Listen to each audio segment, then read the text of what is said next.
Hello and welcome to the Secretariat. You're watching the capsule with Sushma, Ramachandran and me, Mahua, Venkatesh.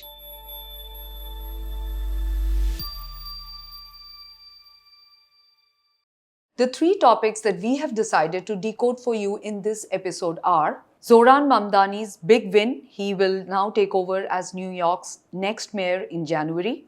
Commerce and Industry Minister Piyush Goyal's visit to New Zealand and a possible trade deal with India. Bangladesh's interim government led by Muhammad Yunus decides not to allow Zakir Naik to enter the country till the elections are over. Mamdani's big win. A Democrat, a South Asian, a Muslim. He's only 34 years old. He will be the next mayor of New York. Of course, in his victory speech, he quoted Jawaharlal Nehru. There was Bollywood music. It was electrifying the entire evening. Sushma, how do you read this situation? Mamdani, young, South Asian, first Muslim, there's a lot of expectation from Mamdani. And of course, the fact that he's an immigrant taking Trump's policies and Trump head on. How do you read this situation? Well, we've really got Mamdani coming out of our ears as far as the media is concerned. I mean, the newspapers have been just so full of it. And so many stories about him, his background, his wife, his family, his politics. But I think when you separate all the hype away from this and you look at things dispassionately, you must remember that, of course, he has come on a wave of anti-republicanism, a wave of anti-Trumpism, and he has come in a city that is made of immigrants. I mean, New York, if you walk down the streets of New York, you'll bump into a Sudanese, you'll bump into a Chinese, you'll bump into many Indians. Pakistanis. So it's a city of immigrants. And he has appealed to them to vote him into power and to reverse the policies that Trump has been... But this also shows that immigrants as such do have a huge role to play in the American policy making, in American polity, which probably Trump had somewhere misread. Exactly. But the point is that it's also a wave we must see in the context of the other democratic victories at the same time. Yes. You have a woman becoming the Democrat becoming the governor of Virginia, a lieutenant governor, also a woman, also a Muslim of Virginia, and a few other Democratic wins. And all these other people, their agendas have been far more centrist rather than the extreme leftist agenda of Zoran Mamdani, who describes himself as a democratic socialist, but the kind of policies that he's suggesting, that is a freeze on rents, he's talking about free bus rides and things that, in fact, which sound very familiar to our ears because, we have so many of these kind of freebies coming up. Here. I mean, Delhi itself has free bus rides for women. And, we have the Bihar elections where we've been hearing about all the freebies that are being given. So he's really bringing a bit of South Asian politics into New York. But will that work in the rest of the United States? I don't know. And as I said, the other democratic victories have been of candidates who have taken a far more centrist agenda. The other thing, Mahua, that we must remember is that did people come? The immigrants flocked to New York, flocked to the United States. New York is the entry point for immigrants. Did they flock to the United States for socialism or leftism? No, they came for capitalism. United States is the seat of capitalism, and New York is absolutely the center of the capitalistic society. And all the glitz and glamour of New York comes from capitalism. So, we really have to see what Mamdani what he's going to be able to achieve. Once he takes over. Moving on to our next topic, Piyush Goyal's visit to New Zealand. And of course, there's going to be a possible trade deal with New Zealand, but there are many glitches at the same time. Dairy is one of the sectors which is going to be coming up in the negotiations. Yes. And that is a very politically sensitive issue as well for India. Your thoughts on this? Well, Mahua, you've said absolutely the correct thing. Dairy is going to be the big sticking point because for New Zealand, dairy exports are very important. They're a very tiny country.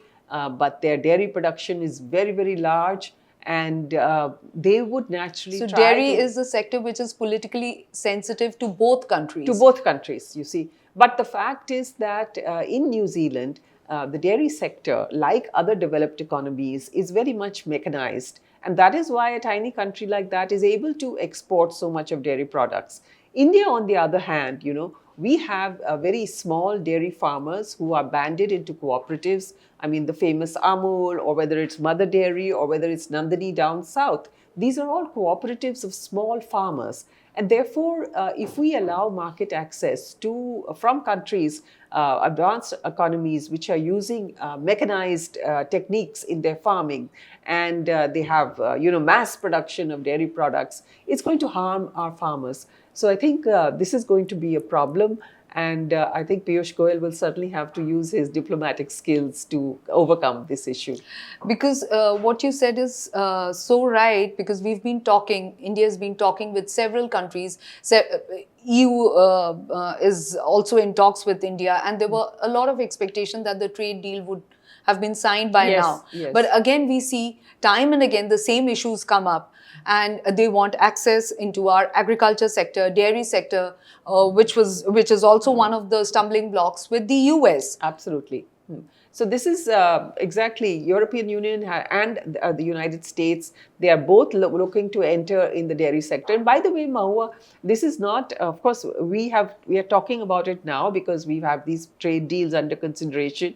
But this issue of the developed economies trying to enter our markets with their dairy products is something that has been going on for decades. There was a time when the European Union tried to export milk powder to us, and we did import some of it, but there was so much of criticism that we stopped. So this is an issue there, where as we have said before, these are red lines for the government, and I don't think they're going to cross them.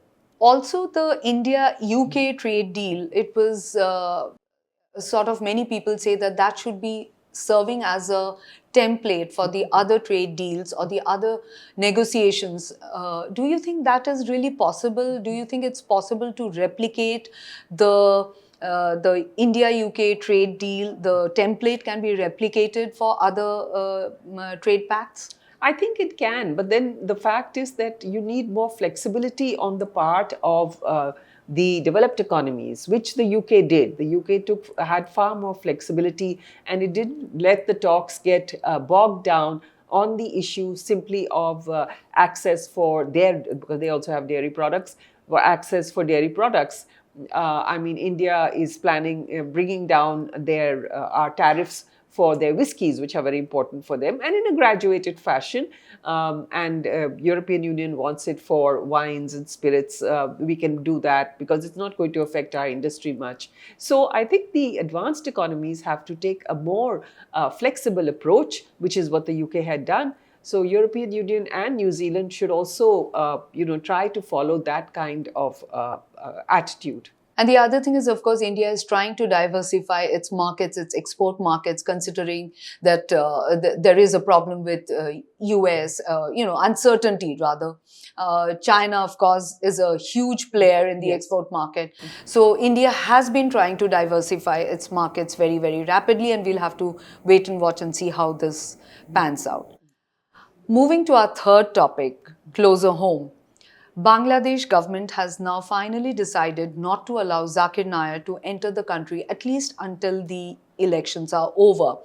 Now, that would be a big win or a big thing for the Indian policymakers, because India had put its foot down on this decision earlier when Bangladesh had decided to allow him to come to Bangladesh, stay there for a month. But now that the decision has been reversed, how do you see the situation, considering Northeast is a very, very sensitive area, and Bangladesh and many of our states, we border each other? Yes. So you're very right. This is a very, very sensitive area.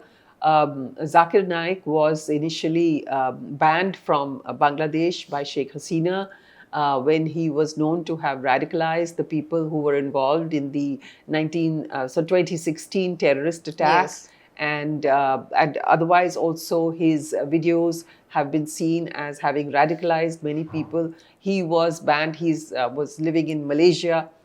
So it's rather surprising that Bangladesh did allow him to come in. And of course, now they are saying decide to allow him to come into Bangladesh. But now, because they have their own elections and they recognize that, I mean, this is the stated reason, they recognize that with him coming in, they'll have a lot of huge crowds and it would be difficult to control them. So they have once again law and banned, security can become an issue. Law and order can be an issue. But the fact is that I think maybe they have had second thoughts, because such radicalization could lead to maybe more terrorist attacks, as had happened in 2016, and this would create more problems for this very fragile government being led by Muhammad Yunus just now. So of course, India is watching these developments very closely. Bangladesh has already been rather perturbed over the fact that Sheikh Hasina is over here. India is has allowed her to stay in India, and they want her to come back and face trial. But I think that the Muhammad Yunus government, which now ultimately has to face elections, and let's wait and see what kind of government now emerges in Bangladesh. Because a stable government in Bangladesh is critical for India and for South Asia as such. Absolutely. And there are large segments of Bangladesh society who are very favorably disposed towards India. Yes. The kind of anti-Indianism that has been sparked off by Muhammad Yunus's government gives the impression that people are very anti-India. That's not so. And that's the reason why so many Hindus have been living peacefully in Bangladesh all these years. Correct. The problems have arisen and only even now. We have many Indians working in Bangladesh. They live in Bangladesh. Yes. So there's a lot of people-to-people contact, and this is a big decision, at least, even if it is for the time being, it is a big decision. Absolutely. That is all we have for you today. See you next time.